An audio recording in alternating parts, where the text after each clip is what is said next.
Her her Mahadev. Welcome back my YouTube channel Ruby Pal vastu tips.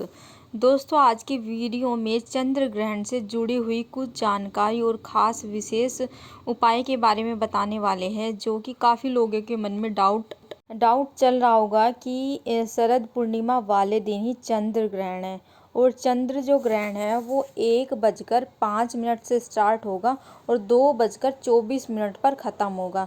तो ऐसे में जैसे कि शरद पूर्णिमा पर खीर वाला जो उपाय है वो बहुत ज़्यादा मेन इम्पोर्टेंट होता है और शरद पूर्णिमा के दिन खीर बनाई जाती है।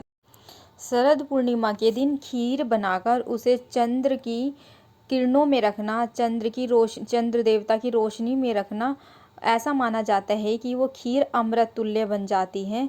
उस खीर को खाने से निरोग मतलब स्वास्थ्य की हमें प्राप्ति होती है, हमारे सारे रोग कष्ट दूर हो जाते हैं, पेट से संबंधित सारी बीमारियां खत्म हो जाती है।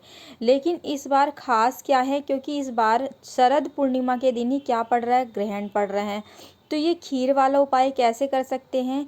तो जैसे कि आप सभी जानते हैं कि जो सूतक का समय है वो क्या है, 9 घंटे से ग्रहण के 9 घंटे पहले से स्टार्ट हो जाएगा। तो यानी जो सूतक का टाइम है वो 4 बजकर शाम को 5 मिनट पर स्टार्ट हो जाएगा और 2:24 तक रहेगा।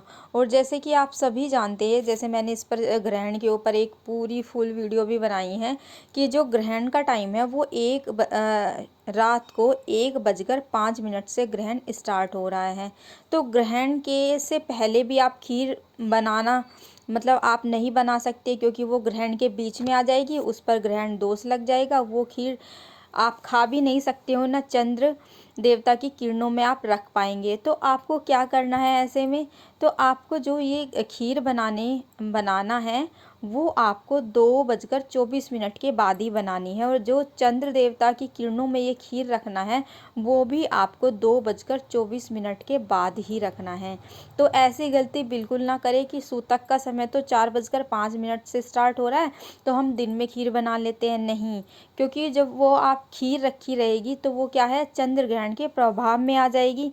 ठीक है, तो ये आपको गलती नहीं करनी है। ये खीर खाने से भी आपको क्या है, दोष लगेगा, फ़ायदा नहीं होगा, आपका नुकसान ही होगा। इसलिए आप इस दिन क्या है, ये खीर बनाना भी अवॉइड करना। 2:24 के बाद ही आपको ये खीर बनाना, ठीक है। उससे पहले आप खीर बिल्कुल मत बनाना। और चंद्र देवता की किरणों में जब आप खीर रखेंगे तो 2:24 के बाद ही आपको ये खीर चंद्र देवता की किरणों में आपको रखना है।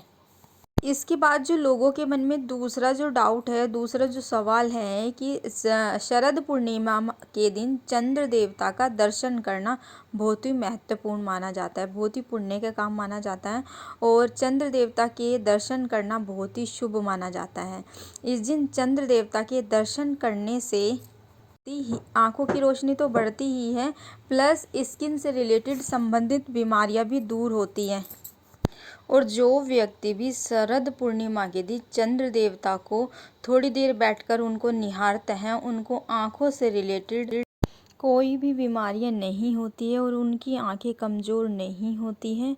और यदि उनको चश्मा लगा हुआ है तो धीरे धीरे वो चश्मा भी उतर जाता है। यदि आप ये शरद पूर्णिमा के दिन उनकी रोशनी में सुई में धागा डालने की कोशिश करते हैं तो आँखों की कमज़ोरी दूर हो जाती है। लेकिन दुविधा क्या है कि शरद पूर्णिमा के दिन इस दिन क्या पड़ रहा है, चंद्र ग्रहण पड़ रहा है और चंद्र ग्रहण में चंद्र देवता को देखना बहुत ही अशुभ फल देता है, अच्छा नहीं माना जाता है।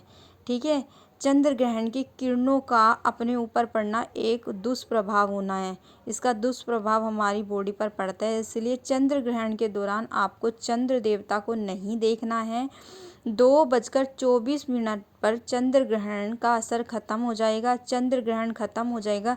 उसके बाद आप 2:24 के बाद आप चंद्र देवता के दर्शन कर सकते हैं, उसका पुण्य प्राप्त कर सकते हैं। और थोड़ी सी देर आप मेहनत कर लेना, मतलब जग जाना, आपको 2:24 के बाद आपको जगे रहना है, क्योंकि ये जो शुभ दिन है ये आपको दोबारा फिर एक साल 1 साल बाद ही आपको शरद पूर्णिमा का वेट करना पड़ेगा, ठीक है। 1 साल बाद ही फिर दोबारा शरद पूर्णिमा आएगी, इसलिए थोड़ा सा जाग लेना, थोड़ी सी मेहनत कर लेना, क्योंकि इस दिन ऐसा माना जाता है कि चंद्र देवता की किरणों से अमृत बरसता है और जिसको भी इस अमृत का पान करना है उसे चंद्र देवता का दर्शन जरूर करना चाहिए।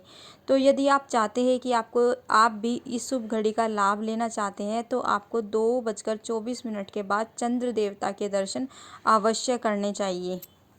तो दोस्तों ये थे चंद्र ग्रहण से जुड़े हुए डाउट जो आपके मन में चल रहे होंगे। तो आशा करती हूँ मेरे द्वारा दी गई ये जानकारी आप लोगों के मन में जो भी सवाल होंगे खीर से रिलेटेड, चंद्र दर्शन से रिलेटेड, वो दूर हो गए होंगे। तो आशा करती हूँ मेरे द्वारा दी गई ये जानकारी आप लोगों को अच्छी लगी होगी। तो दोस्तों यदि आप चाहते हैं कि रेगुलर आप लोगों को इस तरह की जानकारी, इस तरह के उपाय मिलते रहें तो चैनल को सब्सक्राइब करें, वीडियो को लाइक एंड शेयर करें। मिलते हैं आप लोगों से नेक्स्ट वीडियो में। हर हर महादेव।